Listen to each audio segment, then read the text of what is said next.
peace remaining fragile, an interim truce rather than the foundation for lasting stability. Israel's airstrikes have subsided following the latest ceasefire, but IDF ground operations in southwest Syria have continued. Such actions are unacceptable. We must insist on full respect for Syria's sovereignty, independence, and territorial integrity, underscored by adherence to the 1974 Disengagement of Forces Agreement. I welcome a ministerial level meeting between Syria and Israel in Paris this week. There is clear scope to address the issues diplomatically and without further confrontation. Mr. President, tragically, the humanitarian cost of recent violence has only escalated. Over 185,000 people have been displaced across Sweda, Dara, and the rural Damascus and beyond. Many are living in precarious conditions with extensive damage to infrastructure compounding the plight. Commercial and humanitarian access challenges to enter Sweda remain very challenging and often disrupted, with periodic road closures and insecurity at contact points. Emergency Coordinator Fletcher will brief you more in detail on this and UN efforts to scale up emergency efforts. And, Mr. President, I am concerned that the month of relative military calm belies a worsening political climate, with escalatory and zero-sum rhetoric hardening among many. Part of this has been fueled by the emergence of further distressing footage of graphic abuses that took place inside Sweda during the escalation. At the same time, the formation of a committee to oversee governance inside Sweda and some individual appeals for support from external parties has fueled accusations of separatist intentions. We are closely monitoring the situation in Sweda and remaining in contact with the parties and communities concerned and encouraging steps towards de-escalation and access. Mr. President, we note the interim authorities' response to Sweda, including a statement of condemnation after footage emerged showing the execution of an unarmed man in the medical uniform in Sweda National Hospital. The interim Ministry of Justice also announced the formation of a fact-finding committee tasked with investigating the abuses committed in Sweda. It is essential that the committee's findings are made fully public and that all perpetrators, regardless of affiliation, are held responsible. These events underscore the urgent need for the interim authority security forces to demonstrate that they are acting solely to protect all Syrians and do not constitute a threat. Moreover, leaders on all sides must take a responsibility to counter divisive narratives and promote a shared vision that reflects the rights and security of all communities in Syria. The recent report of the UN Commission on Inquiry documents ongoing violations in coastal and western central Syria throughout the first months of 2025. The interim authorities have publicly acknowledged this report. Its conclusions underline the urgent need for transitional justice measures. Progress cannot be delayed. The separate report submitted last month to President Shara by the Syrian Committee for Investigating and Fact-Finding must be published. Justice for victims and accountability for all perpetrators, regardless of affiliation, are binding obligations under international laws and standards and under the Constitutional Declaration. Mr. President, if future violence and violations are to be avoided, a serious program on security sector reform and on disarmament, demobilization and reintegration is clearly needed, as also called for in the UN Commission of Inquiry report. Mr. President, let me join you and the Security Council in underlining the importance of countering all forms of terrorism in Syria and expressing grave concern over the acute threat posed by foreign terrorist fighters at large in Syria. The Syrian authorities have made commitments and taken actions to counter ISIL and Al-Qaeda, and it is vital that they take the decisive measures to address the threat posed by foreign terrorist fighters. Mr. President, as the Council reaffirmed, an inclusive Syrian-led and Syrian-owned political process based on the key principles listed in Resolution 2254 is essential, one that safeguards the rights of all, protects all, meets the legitimate aspirations of all, and enables the Syrian people to determine their own future peacefully, independently, and democratically. In this regard, I note yesterday's publication of the decree that establishes a framework for holding indirect elections for 2/3 of the members of the Interim People's Assembly. My office continues to engage with the Supreme Committee for Elections on their work, and we now await confirmation of the electoral timeframe and the distribution of seats across governorates. I reiterate my previous recommendations. Success in this process demands measures that ensure transparency and openness, and where all major Syrian groups, not just trusted individuals, are included as electors and candidates with the equal and visible participation of women. We recognize that this is a major challenge in areas where disputes remain with the central authorities, but anything less would entrench skepticism, aggravate the forces pulling Syria apart, and impede reconciliation.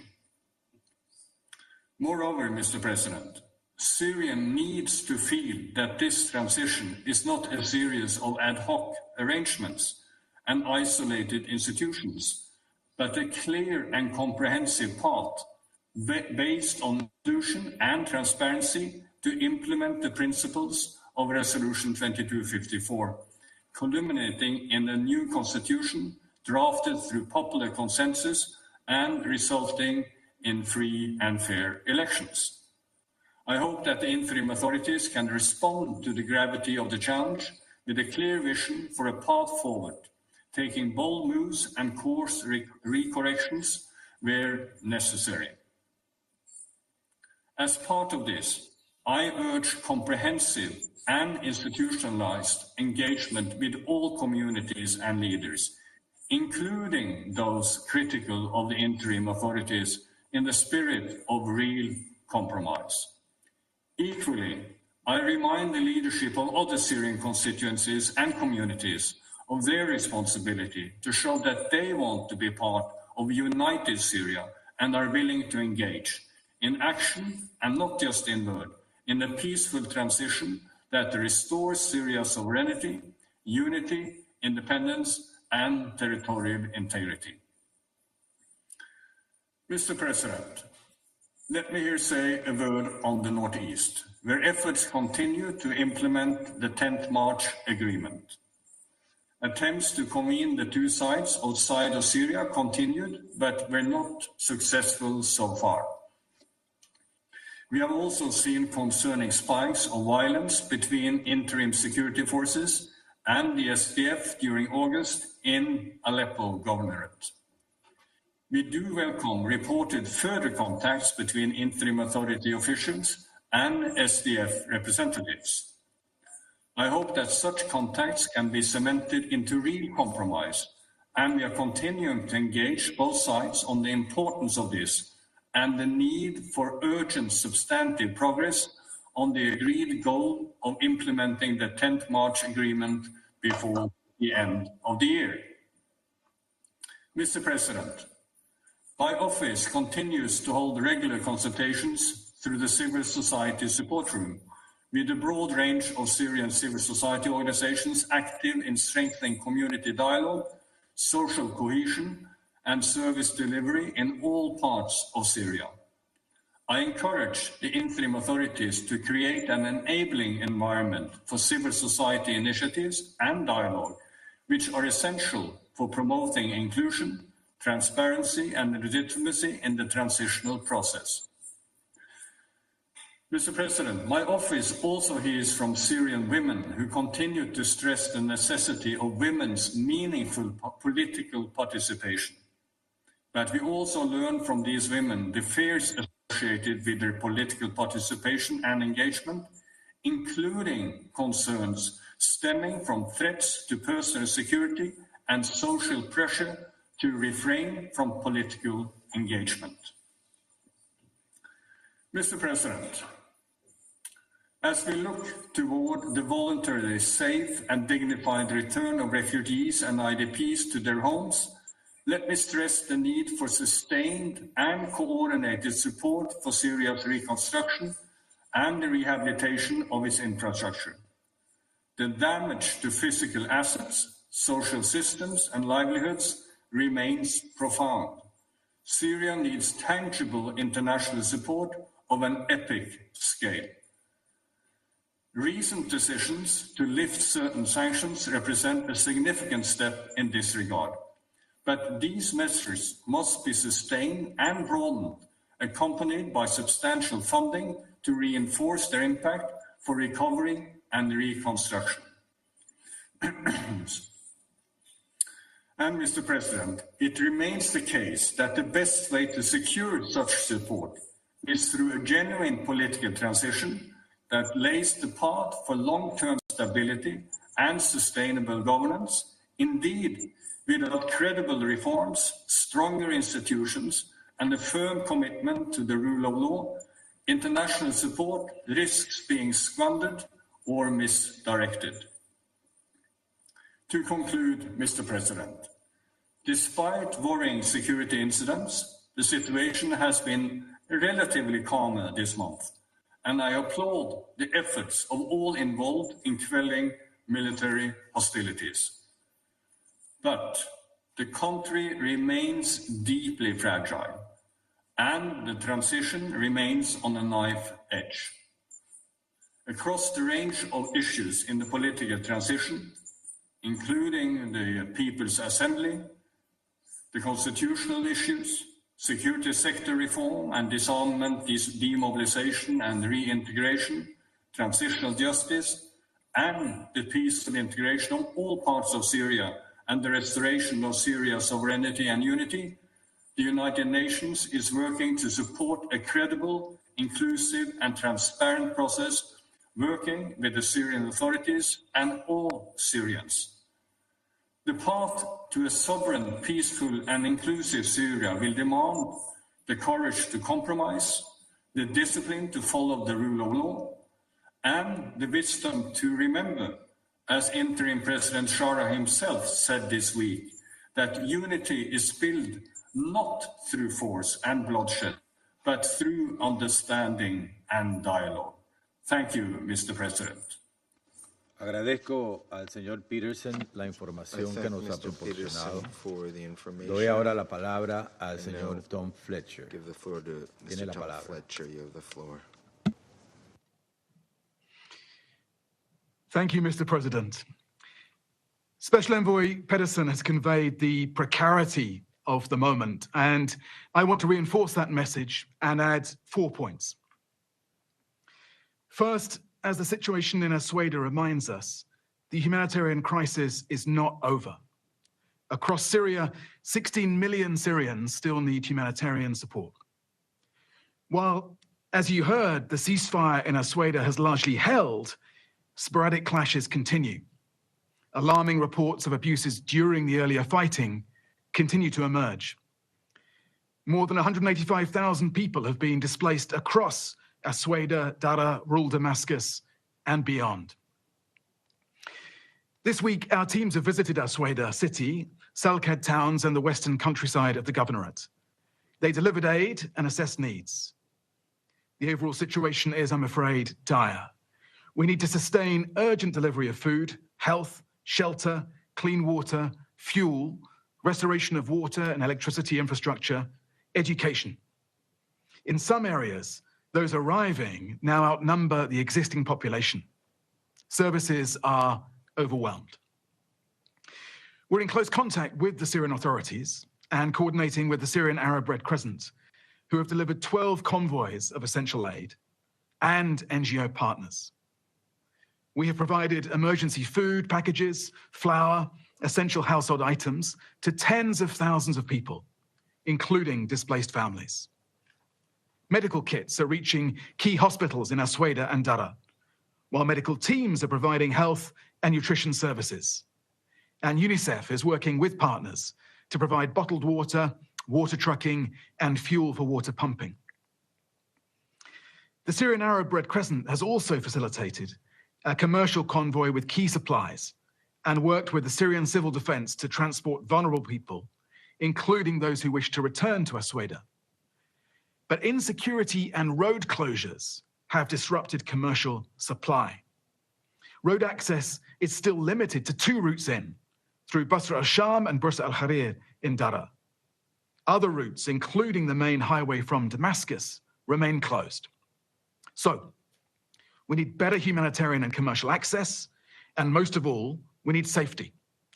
Aid convoys have come under fire this month. There have been attacks on health facilities, medics, ambulances.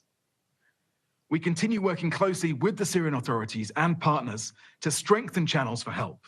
And I insist again, as I know that you will, on the protection and freedom of movement of civilians, humanitarian workers, and medical missions.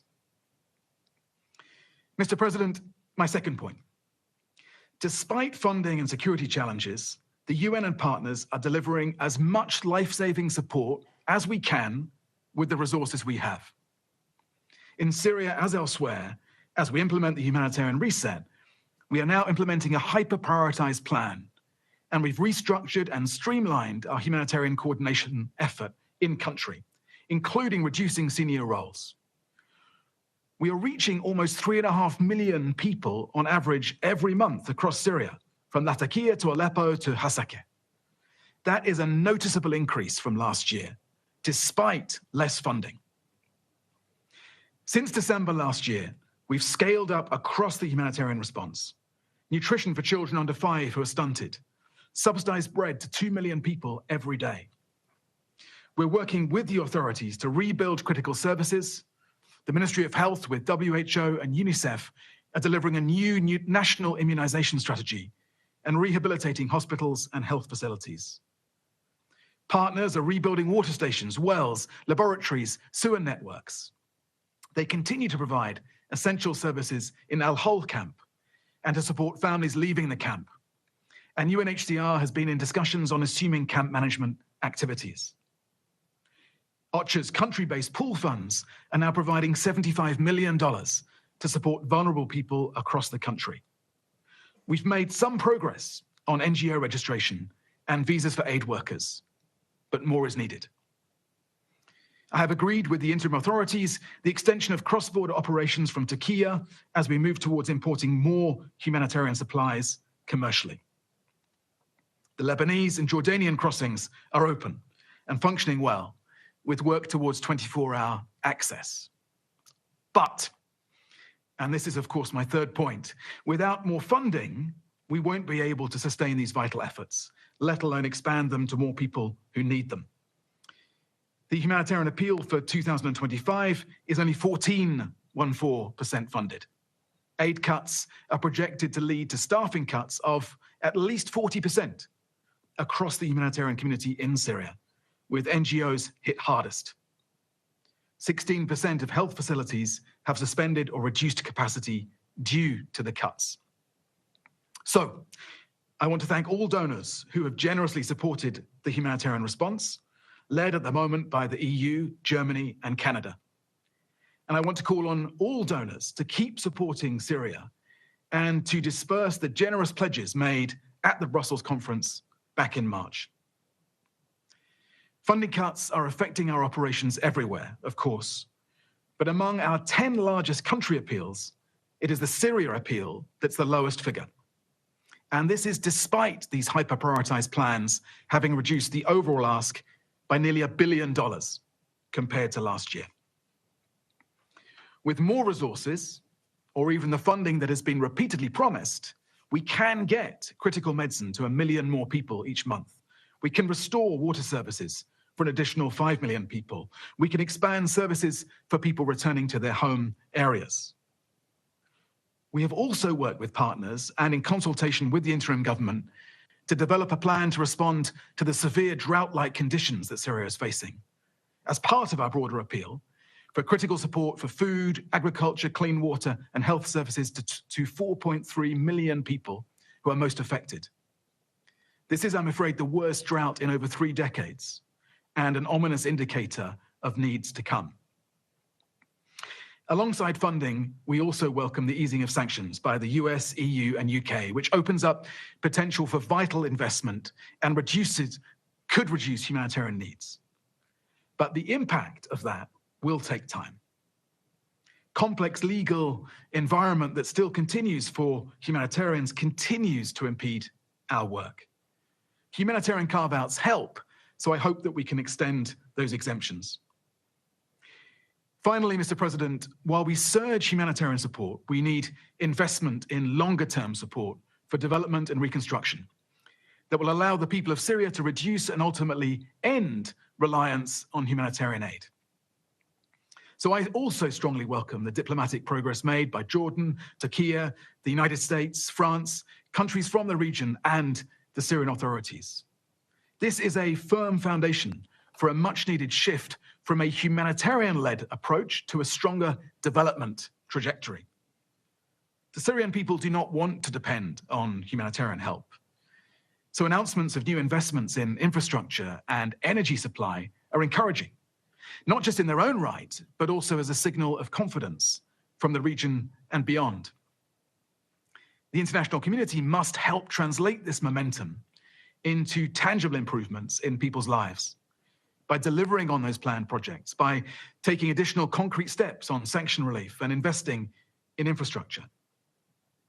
Such initiatives and investments are essential as more than 2 million Syrian refugees and internally displaced people have returned home since December last year.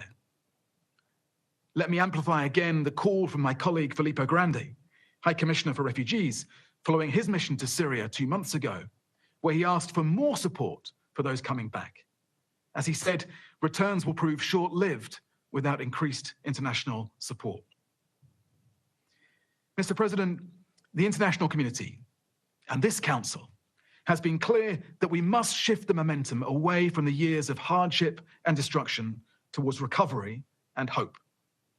That means sustained commitment, patient diplomacy, and a relentless focus on delivery and implementation. The people of Syria do not need us to be commentators and problem observers. They need us to move with genuine urgency, generosity, and purpose. The humanitarian community has shown that we can deliver. With funding and access, we aim to no longer be needed. Please back us. So, my asks, political action to hold the peace in Asweda and prevent future escalations of this kind. Support for our funding and access requests, and to help us create the conditions, including through investment and sanctions lift, where the humanitarian mission can transition to genuine, Syrian-led recovery and rebuilding. We need to do that for the Syrian people, yes, but not just for Syria. This is a chance to demonstrate that international solidarity still matters and that coordinated international action still works. Thank you, Mr. President. Agradezco al señor Fletcher la información que ha proporcionado. Daré ahora la palabra a los miembros del Consejo que deseen formular una declaración.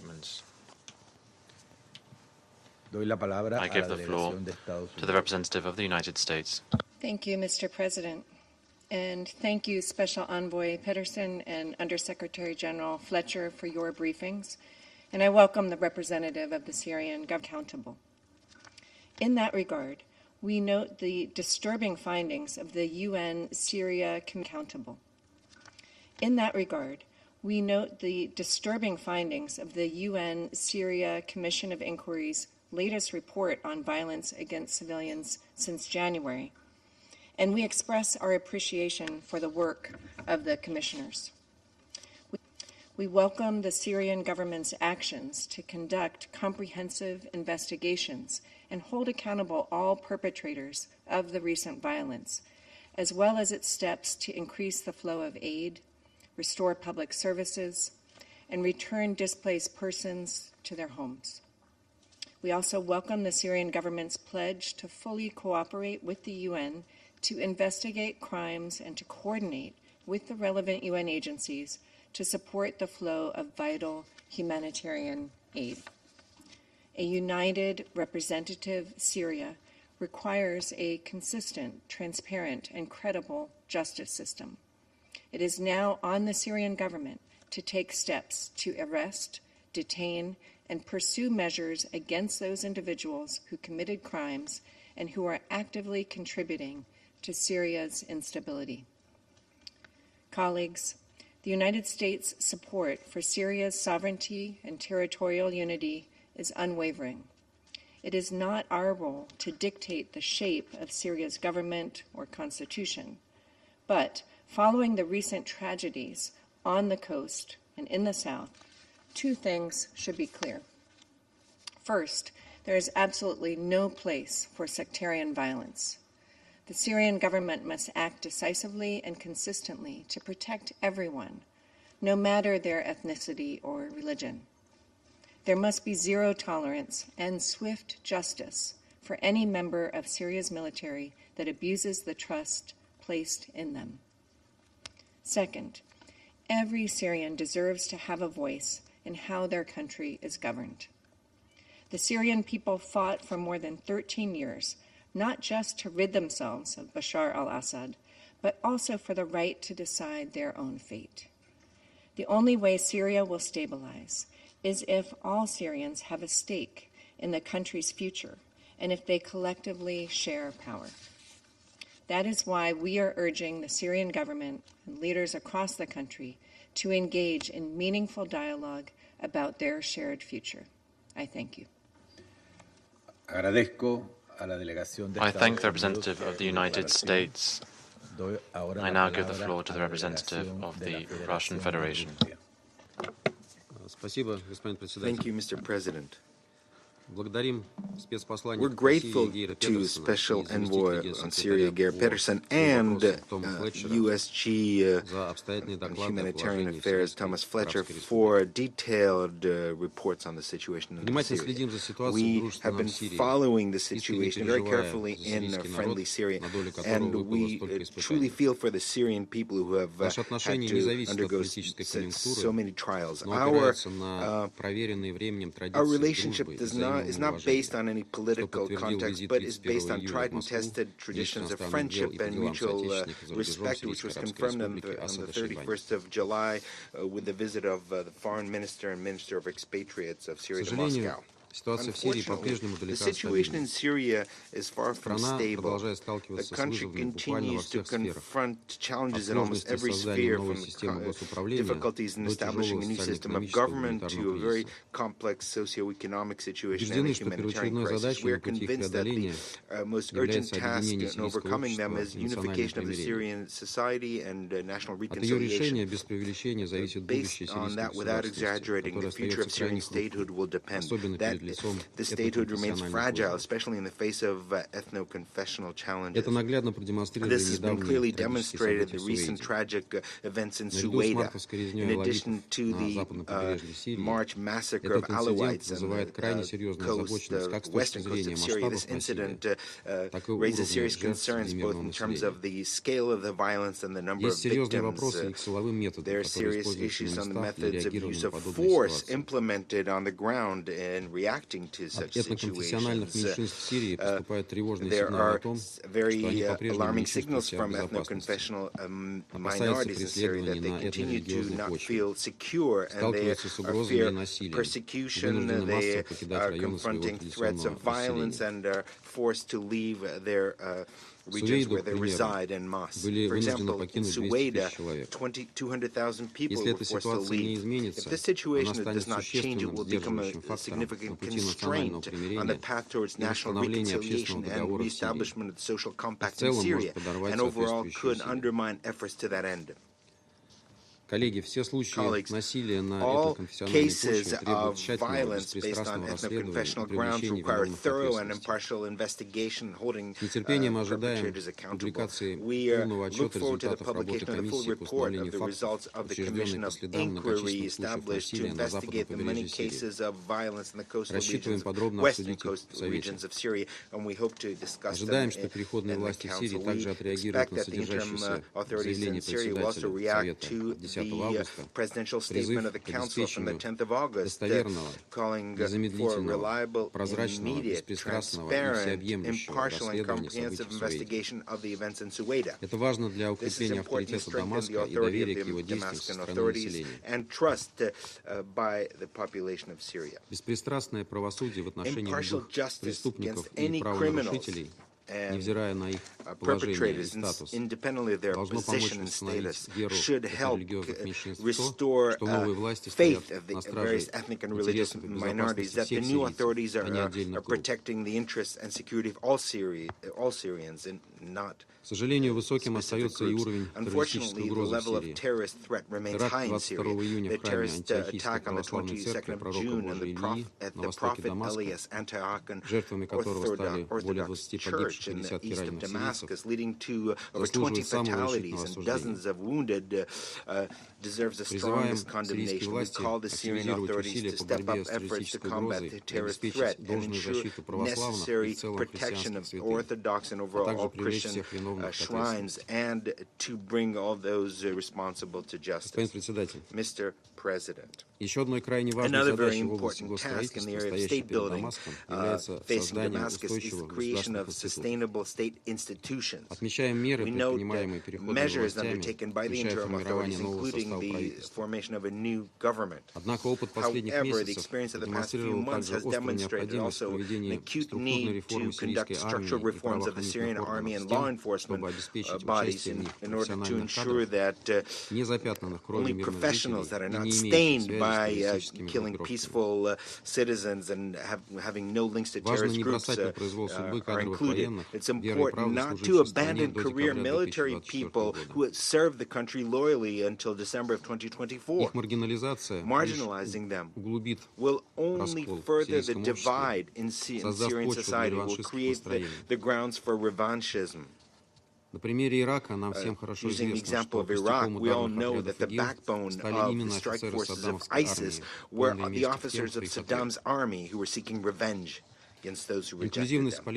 Inclusiveness of the political process to which all members of the Security Council call for must take into account this aspect. There should be no deprivation of rights of any groups of the population, including those who served the state in Syria in the previous phase. The political process led and conducted by the Syrians, this is a basic principle enshrined in Resolution 2254, and it remains as relevant as ever. We expect that measures undertaken by the interim authorities will follow precisely that approach. And the parliamentary elections planned for September will be inclusive, and all ethnic and confessional groups and social groups will take an opportunity to take part in electing the new legislature.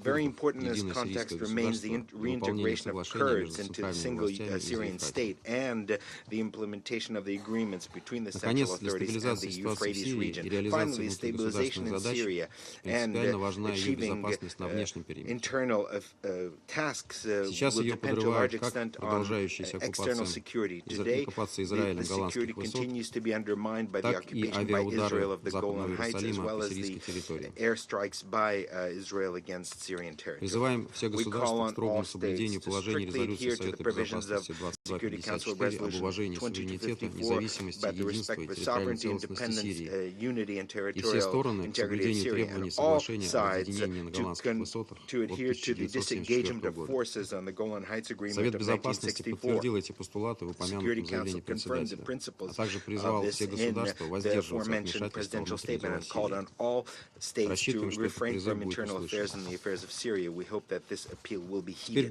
Now, moving on to the humanitarian situation. Unfortunately, as Tom Fletcher confirmed today, it continues to be complicated by instability and cascading economic and social problems. We call on the UN and its specialized agencies to continue to work actively to provide support to the population that has suffered from ethno and confessional violence in certain regions of Syria, and to restore infrastructure and ensure conditions for the peaceful return of citizens. We expect that the interim Syrian authorities will contribute to an unhindered work of humanitarian agencies and ensure the security of humanitarian workers. Крайне встревожены предоставленной Томом Флетчером сегодня информацией о нападениях на гуманитарщиков в стране. Это совершенно недопустимо. Поддерживаем инициативу Международного Красного Креста развернуть присутствие в Суэзе. Это должно помочь стабилизации обстановки и недопущению рецидивов. Рассчитываем, что сирийские власти покажут МКК необходимое содействие в решении этой задачи. Снятие односторонних санкций, которые на протяжении многих лет препятствовали развитию страны, безусловно, открывает окно возможностей. Это движение в правильном направлении. Невозможно отрицать тот факт, что односторонние санкции долгое время лишали Сирию возможности двигаться вперед и при этом вредили по факту исключительно сирийскому народу, а не отдельным политическим деятелям. Однако для достижения устойчивых результатов необходимы комплексные меры, ориентированные на долгосрочную перспективу. На наш взгляд, такие меры должны сопровождаться не только усилиями самой Сирии, но и адекватным международным содействием. Необходимо вести речь о всесторонней и долгосрочной поддержке, направленной на восстановление ключевых сфер жизнедеятельности государства. Сирии необходима не просто помощь, а формат взаимодействия, который мог бы заложить прочную основу для будущего развития страны и позволить ей самостоятельно обеспечивать достойный уровень жизни для своих граждан. Согласно данным ВКБ ООН, сохраняется устойчивая тенденция к возвращению беженцев в Сирию, а также внутренних перемещенных лиц в места их исконного проживания. Это, безусловно, позитивный сигнал. В то же время считаем принципиально важным, чтобы этот процесс осуществлялся строго на основе добровольного и осознанного выбора тех, кто решил вернуться, с обязательным соблюдением гарантий безопасности для них. Кроме того, мы рассчитываем, что сирийские власти в сотрудничестве с профильными структурами ООН продолжат прилагать усилия для устранения препятствий для возвращающихся, связанных в том числе с нехваткой базовых услуг и отсутствием рабочих мест, что, как мы понимаем, серьезно осложняет возможность людей начать новую жизнь. Господин председатель, в завершении хотел бы подчеркнуть, что Россия является для Сирии многолетним проверенным другом, как в двустороннем плане, так и на глобальной арене. Рады получать аналогичные встречные сигналы от сирийцев на новом этапе развития страны. Признательны сирийским коллегам за шаги, которые они предпринимают для обеспечения безопасности российских граждан и российских объектов Сирийской Республики. Ценим и то, что там не забыта роль, которую Советский Союз играл в создании основ сирийской экономики, укреплении ее обороноспособности и подготовке национальных кадров. Мы готовы и дальше оказывать сирийскому народу все возможное содействие в постконфликтном восстановлении. Для нас важно, чтобы Сирия, преодолев вызовы переходного периода, укрепилась как сильное, устойчивое и независимое государство, в котором комфортно себя чувствуют все сирийцы, вне зависимости от этноконфессиональной принадлежности. Именно на этой задаче и должны быть сейчас сосредоточены усилия как сирийских властей, так и всего международного сообщества. Благодарю за внимание. I would like to thank the representative of the Russian Federation for the statement. I now give the floor to the representative of Denmark. Thank you, Mr. President. I would also like to thank Special Envoy Peterson and USG Fletcher for their briefings this morning, and I welcome the representative from Syria to this meeting. Mr. President, allow me to make 3 points. First, there can be no meaningful political, humanitarian, or development progress in Syria without security. It is the foundation of all else. Denmark urges the parties to abide by the Soweto ceasefire arrangement. We also call on the SDF and transitional authorities to implement the March Agreement, supported by the US and France. We also note that terrorism continues to pose a serious threat. This was underscored only yesterday by the reported capture of senior Islamic State members during a raid in the northwest. In seeking to maintain the security required across Syria, we urge the transitional authorities to protect all Syrians, regardless of race or religion. All armed actors must comply with the obligations under international human rights law and international humanitarian law. Second, while we have seen stabilization in parts of Syria, the humanitarian consequences of 14 years of war remain severe, as also highlighted by our briefers today. Syria today hosts one of the largest humanitarian response operations in the world, of which Denmark is proud to remain a top donor, pledging around $95 million US to the Syria crisis response this year. From Aleppo to Idlib, Homs and Al-Hasakah, fragile and deeply degraded towns and cities remain in urgent need of rehabilitation, reconstruction of housing, as well as general humanitarian and protection support. Denmark is especially concerned by the recent violence in Soweto and its humanitarian consequences. As we have heard today, while there has been some progress in maintaining humanitarian access into and throughout Soweto, there remains a pressing need for the greater protection of and access to the local population. Humanitarian staff and supplies in transit must also be guaranteed safety and unhindered access. Those who fled the violence must be able to safely return home. Local peacebuilding efforts will be crucial in reducing persistent intercommunal tensions and restoring calm. Denmark thanks all Council members for their constructive support over the past weeks in agreeing a presidential statement on this crisis. This statement not only highlighted the humanitarian and protection dimensions of the violence, but also sent an important signal on urgent need for credible and transparent investigations and accountability. We take note of the announcements made by the transitional authorities in this regard and believe it is urgent to take concrete measures to advance accountability, prevent further violence, and rebuild trust among affected communities. Mr. President, this brings me to my final point. It's critical for the Syrian people to have a sense of unity, protection, and the benefits of a political transition that brings a just and lasting peace. The future that Syrians want and deserve is one in which all people without distinction are afforded equal opportunities and where all voices are heard. This is particularly crucial as we look towards the election for the People's Assembly. We urge the transitional authorities to ensure that this is conducted transparently and with support from international elections observers. All Syrian communities must be represented in the new legislative body. The safe, secure, and open participation of all members of Syrian society in these elections will demonstrate whether the transitional authorities are truly committed to a new and inclusive Syria. In conclusion, Mr. President, the transformative change underway in Syria will be defined by the political actions taken in the weeks and months ahead. These actions will shape the prospects for rebuilding and re-engaging with the new Syria. The political, social, and security cohesion Syrians are striving for is built on respect, a just political and reconciliation process, and good faith engagement by all. Thank you.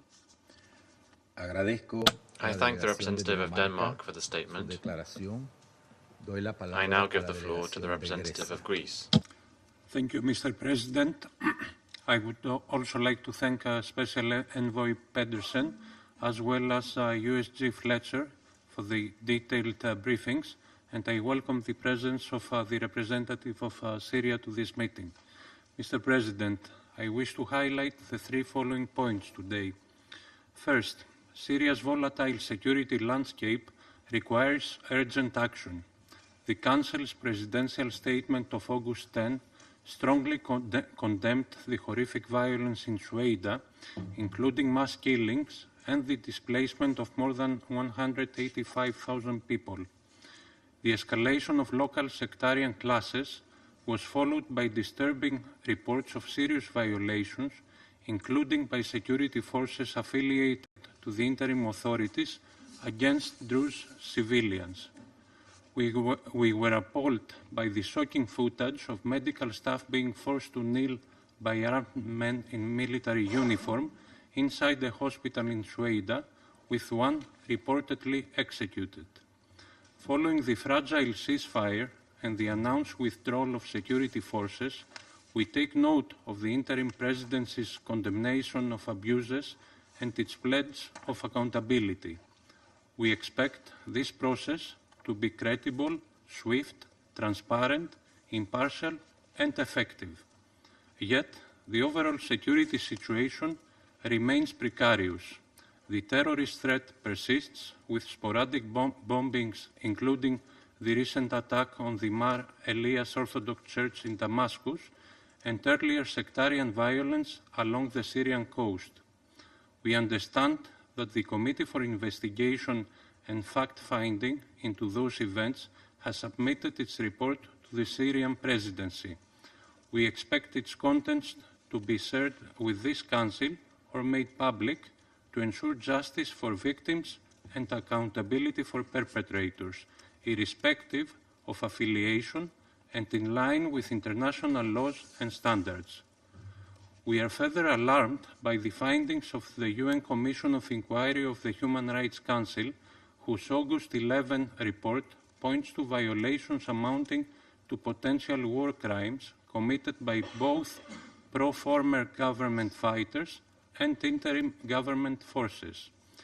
In light of this, we call on the interim authorities to ensure full accountability and justice so that all Syrians, regardless of ethnic, religious, or cultural background, can feel safe and protected. And this brings me to my second point. An inclusive political transition under Security Council Resolution 2254 is essential.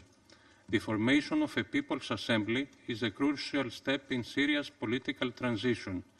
We welcome the announcement of indirect parliamentary elections in September, provided all Syrians can participate as candidates and voters, including Christians, Alawites, Druze, Bedouin, and importantly, women.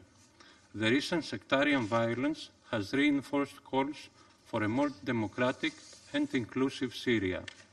Syria's new constitution must guarantee democracy, inclusivity, justice, and fair representation for all religious and ethnic groups and communities, as the current constitutional declaration remains insufficient.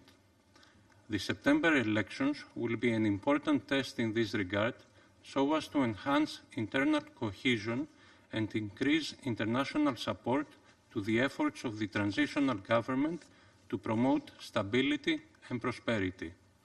Mr. President, as the Greek Foreign Minister repeated yesterday on the occasion of his constructive meeting with his Syrian counterpart in Athens, Greece reaffirms its commitment to the sovereignty, independence, unity, and territorial integrity of Syria, urging all states to respect these principles.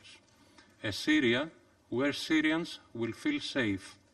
The March 10 agreement between Damascus and the Syrian Democratic Forces in the northeast gives hope despite the challenges for its implementation. We call on all parties to act in a spirit of compromise and on regional actors to refrain from incitement or threats of intervention. Similarly, the integration of all armed groups into the national security and military forces, alongside a sustainable solution to the issue of foreign fighters, is indispensable for establishing stability and preventing radicalization. Extremist and terrorist elements can have no place in Syria's future. Mr. President, my third point. All this transpires against the backdrop of a truly precarious humanitarian situation only aggravated by the climate crisis.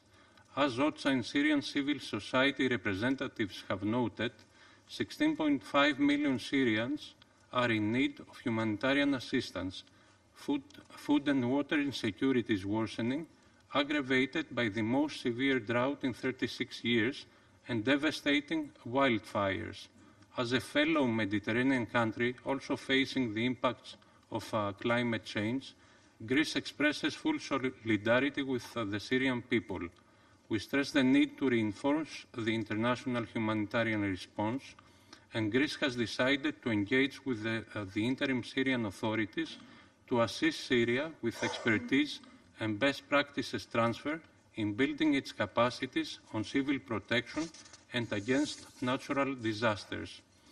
Equally, Greece is ready to support any efforts for an inclusive and representative political system and to promote stability and integration in the Eastern Mediterranean region.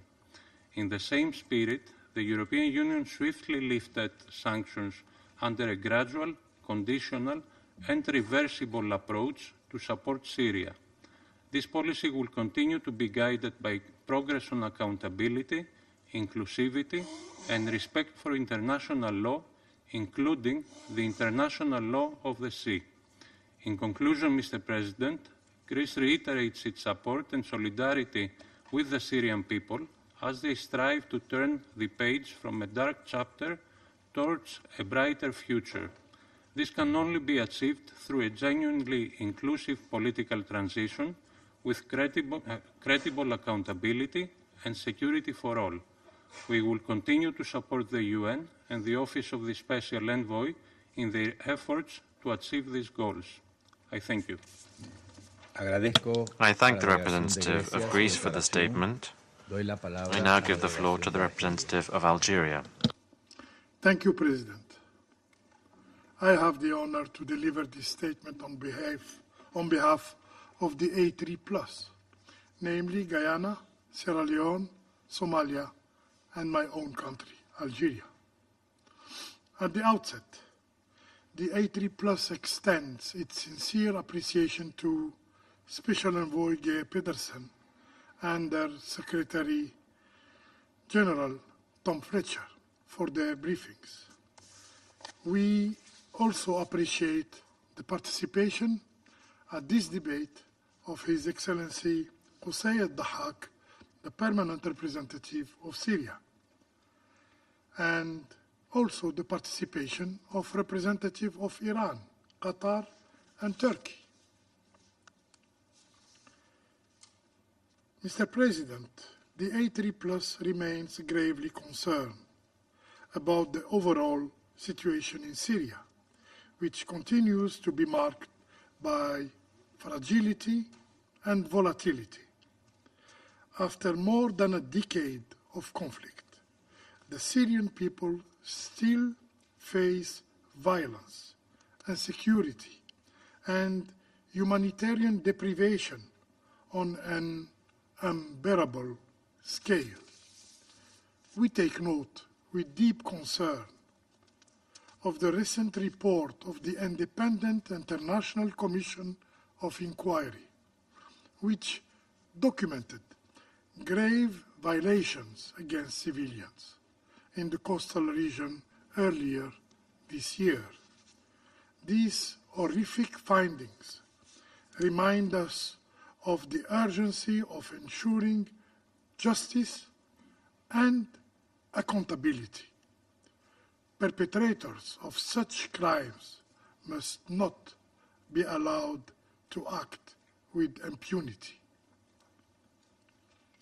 Equally alarming are the recent events in Sueda,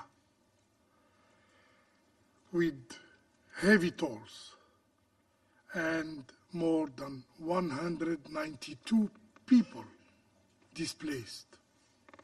The A3+ underscores the urgent need for all parties to adhere to the ceasefire arrangement, to protect civilians, and to guarantee immediate and unhindering humanitarian access. to all affected area in Suwaida and throughout Syria. Failure to do so will only deepen the suffering of the Syrian people, hinder recovery efforts, and fuel further instability in the country. We also warn against the danger of this tragic pattern of violence spreading to other regions in Syria. Renewed conflict risks undoing the limited progress achieved so far and undermining the possibility of building a durable peace. In this regard, we call for the full implementation of the March Agreement with the Syrian Democratic Forces, an agreement which represents an important step toward de-escalation and national reconciliation.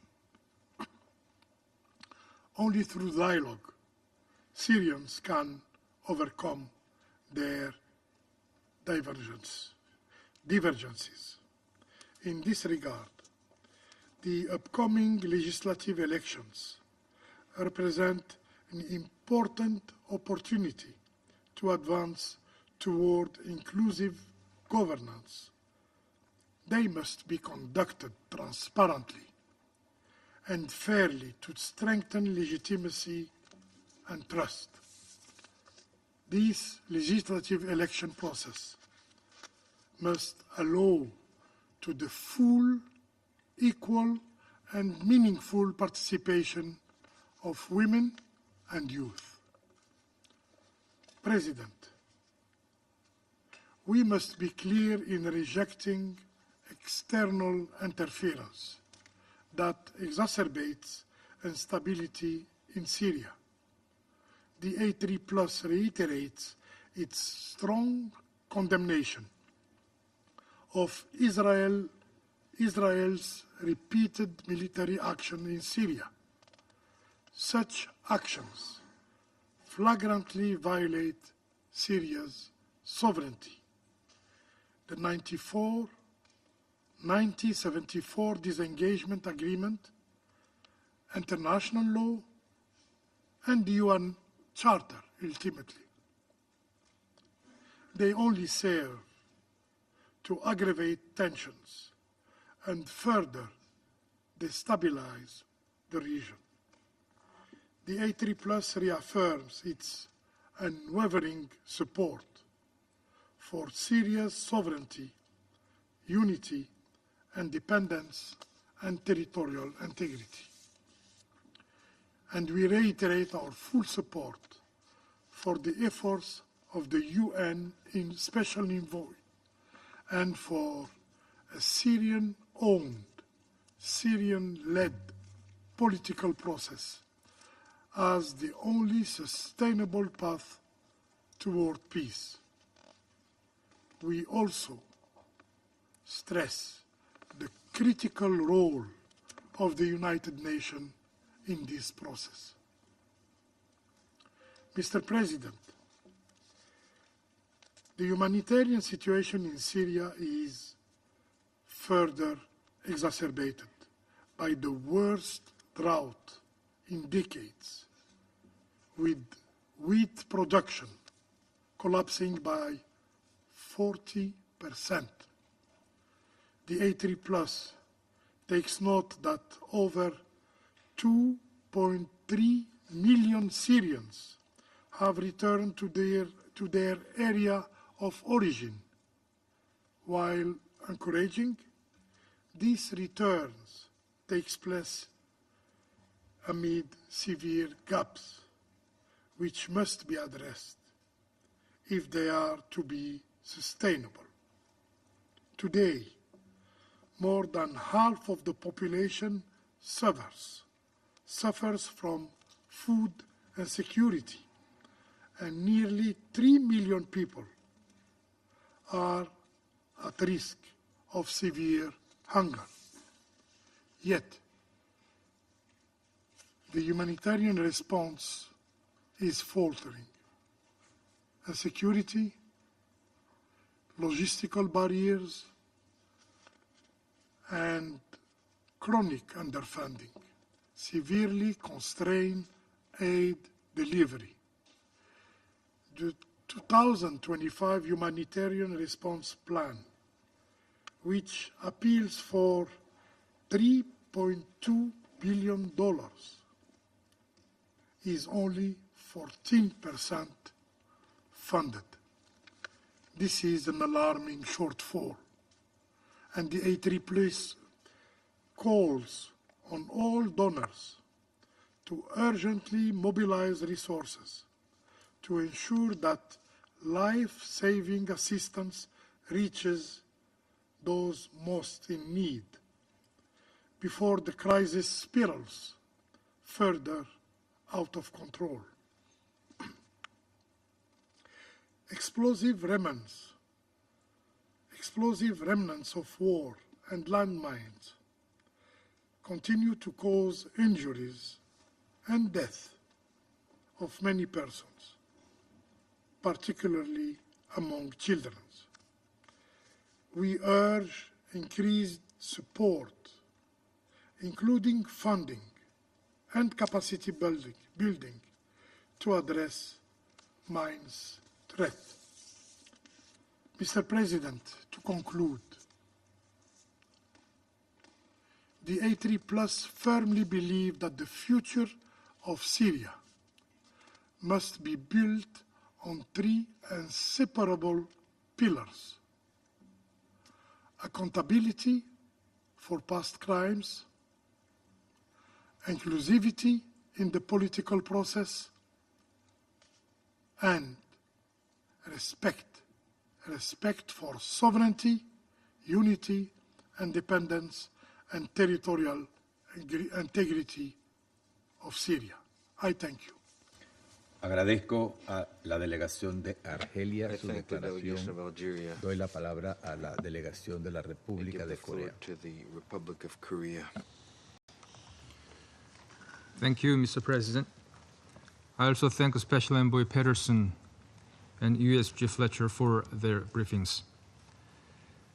This month, Syria witnessed its imminent security threats significantly abated as a result of the ceasefire among the parties. However, the uncertain political landscape continues to cloud its horizon for a successful and inclusive transition. Let me highlight the following 3 points. First, we call on all parties of the March Agreement to prioritize building a unified Syria and implement the terms without delay. Since the agreement was reached between Damascus and SDF in March, little implementation progress has been made. While sporadic military clashes along Deir ez-Zor has raised the concerns of the international community over a potential military escalation.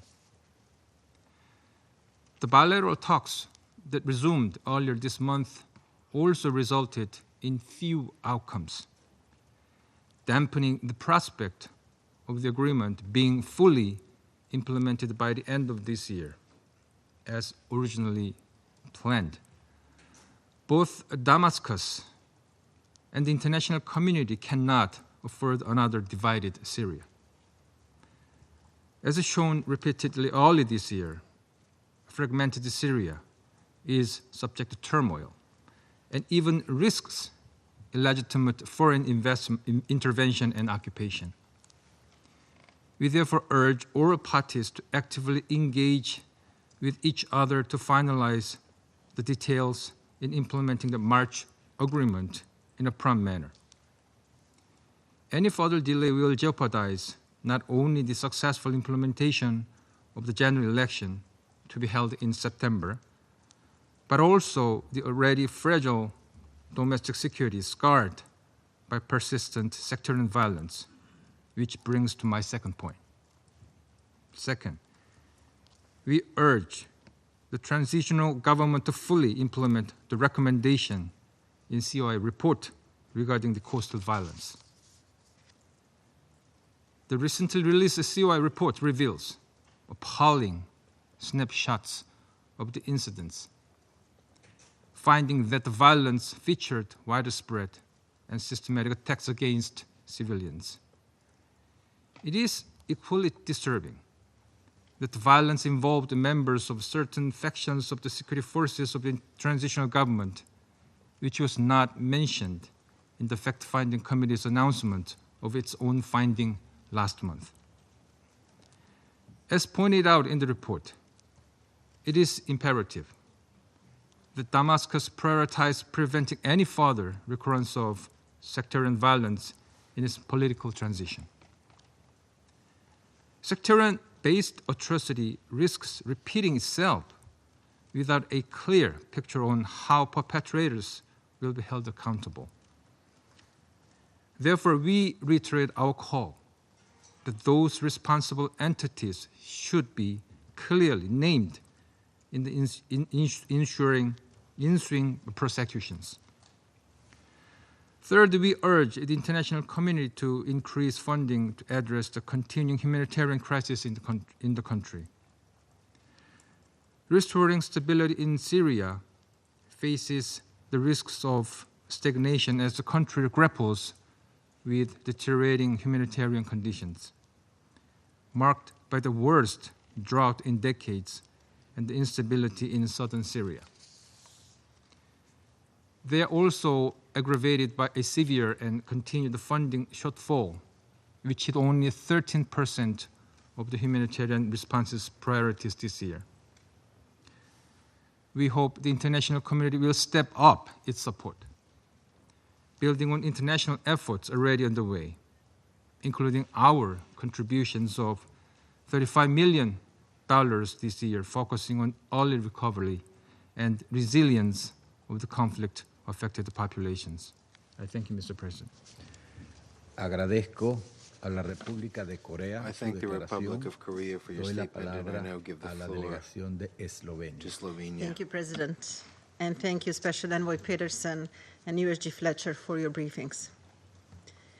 Mr. President, a path to peaceful Syria, both domestically and with its neighbors, remains fragile.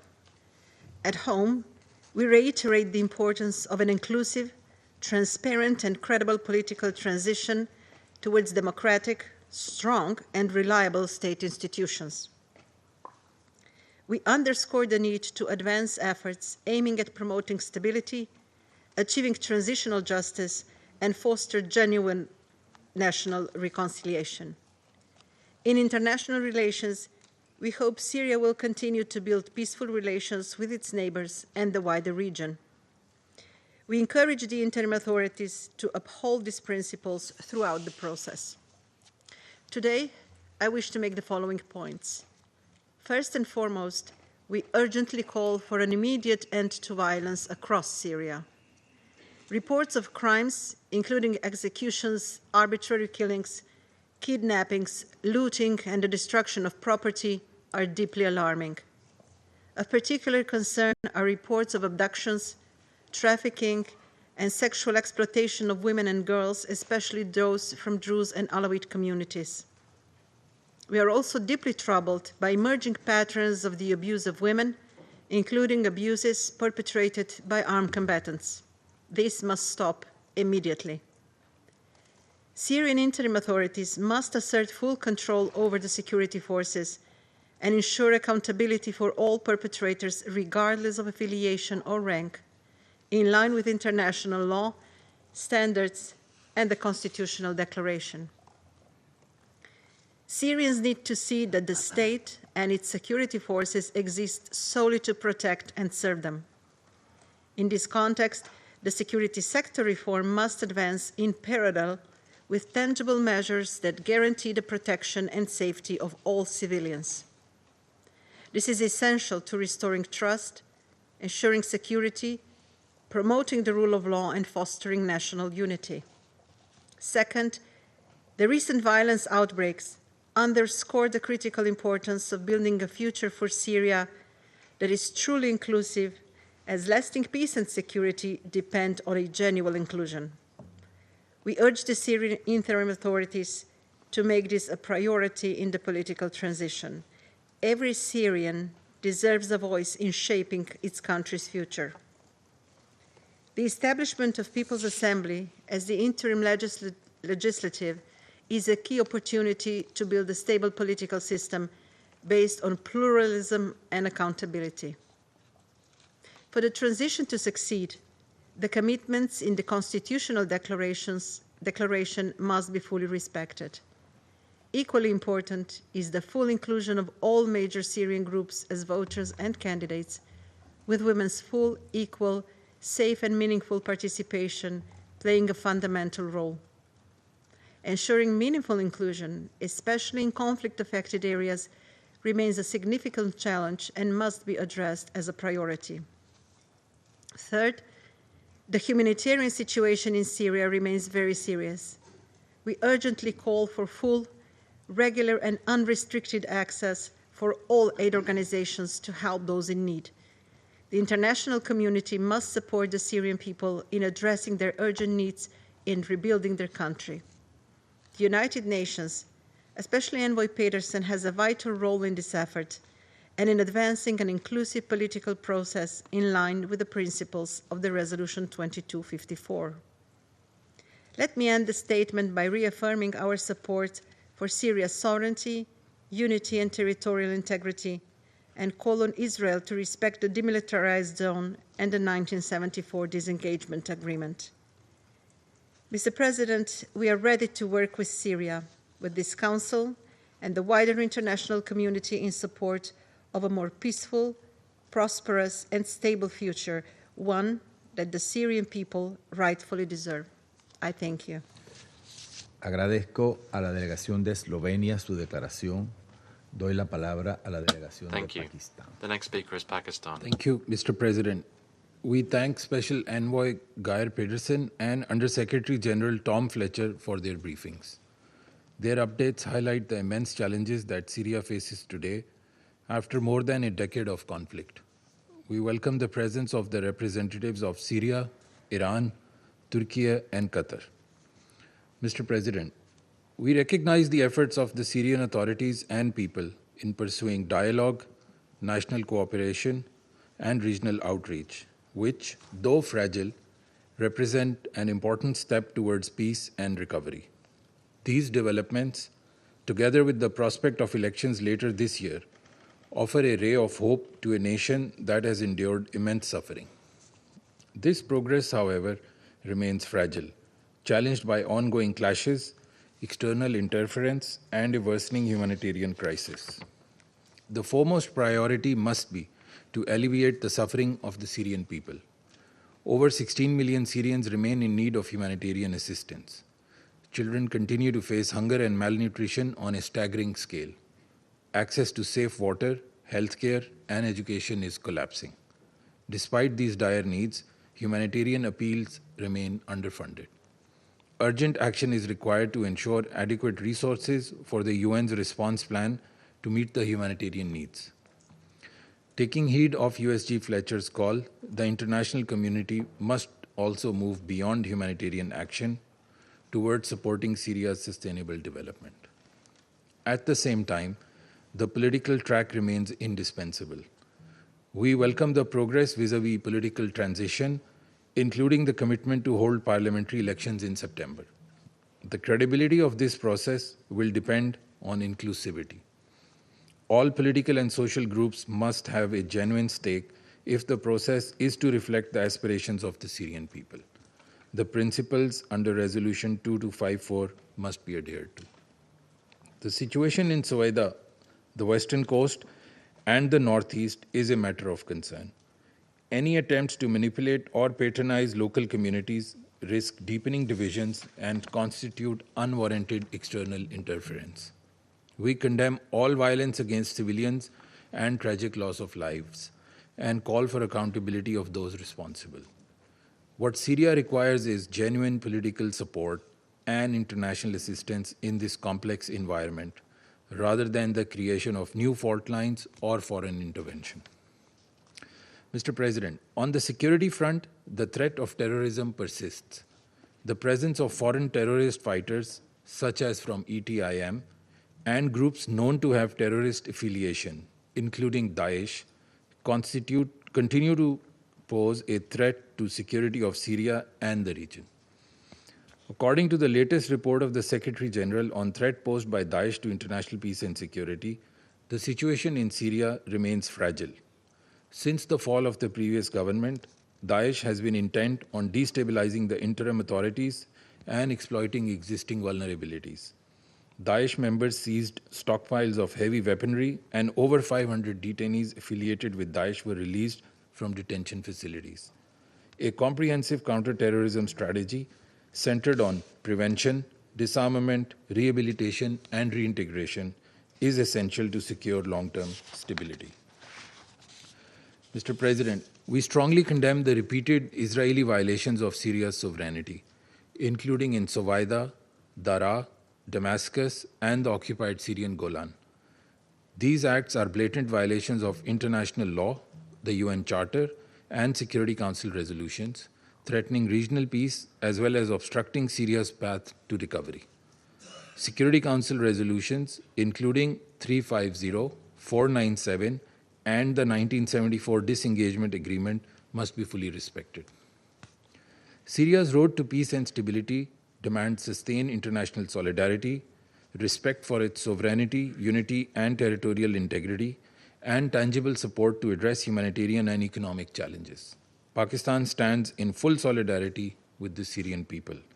We will continue to support all efforts for a sovereign, unified, inclusive, peaceful, and prosperous Syria. I thank you. Agradezco a la delegación de Pakistán su declaración. Doy la palabra a la delegación de China. Thank you, President.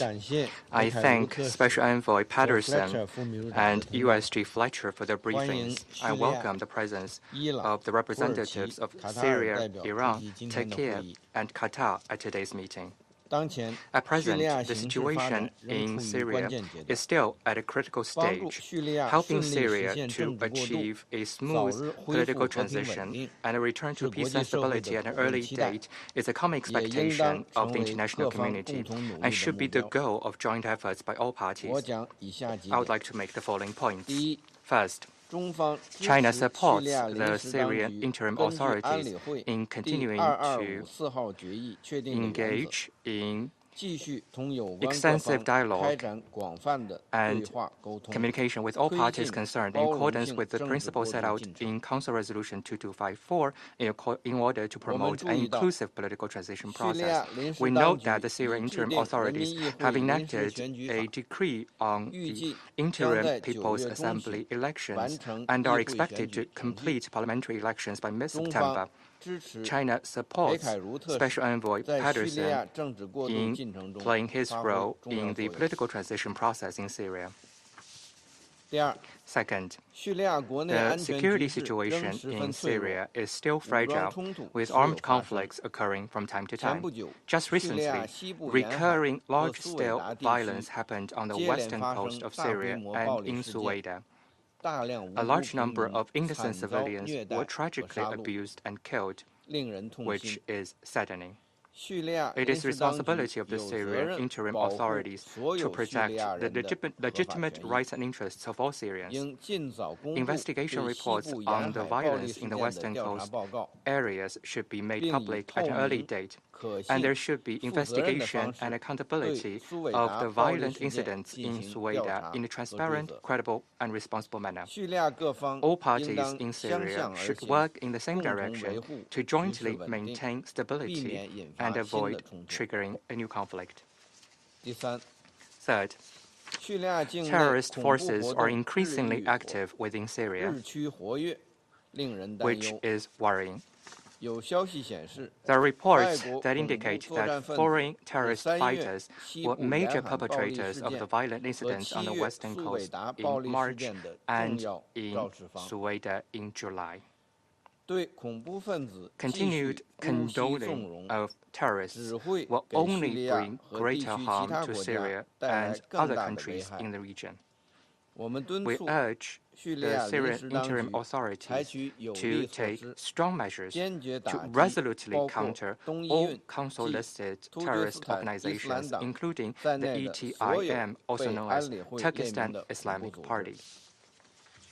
It must be pointed out that the purpose of the Council's sanctions on Syria is to counter the terrorist forces within Syria and to maintain peace and security in the country and the region. With regard to adjusting its sanctions regime on Syria, the Council should consider the current counterterrorism and security situation in Syria, the capacity of the Syrian interim authorities, and the possible impacts of such adjustments, among others, in a comprehensive manner, and should make judicious decisions based on a careful study in order to strictly prevent the terrorist forces in Syria from exploiting the situation, gaining strength.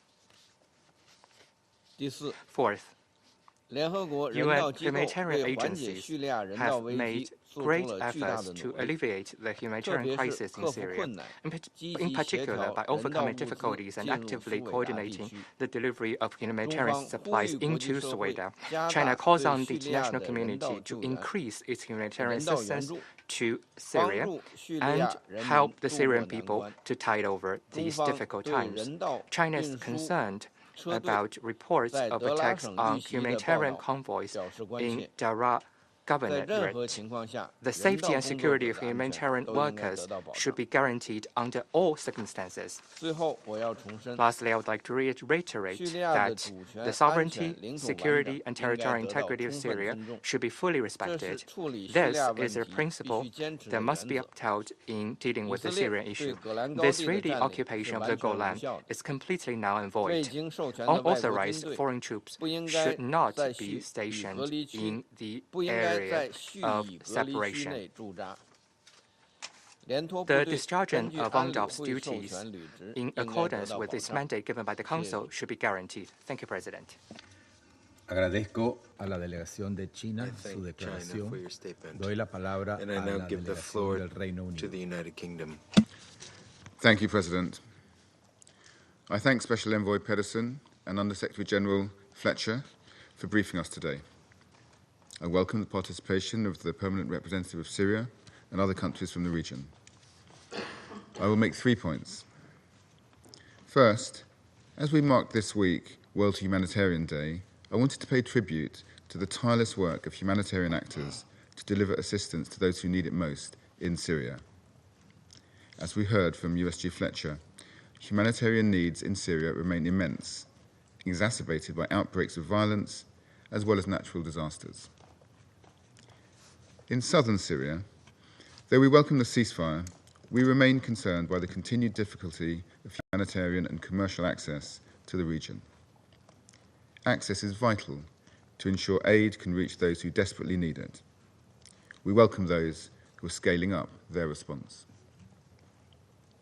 Earlier this month, the UK announced a further package of support of over $2.2 million to provide urgently needed healthcare, medicines, food, and clean water to those displaced by the recent violence.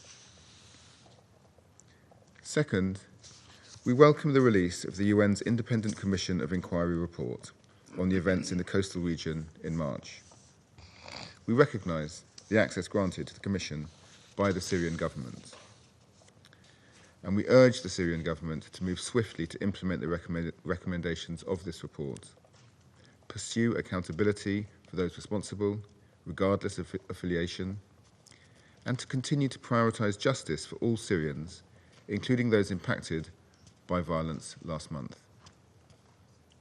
Third, President, we welcome the Syrian government's steps towards political transition, including the planned People's Assembly elections and consultations that have taken place across Syria with the Supreme Council. Transparency and inclusion are essential for a lasting political transition that secures the support and confidence of the Syrian people. We welcome the work the UN is doing with the Syrian government on the forthcoming elections. The UN has a clear role to play in supporting the Syrian-led and Syrian-owned transition,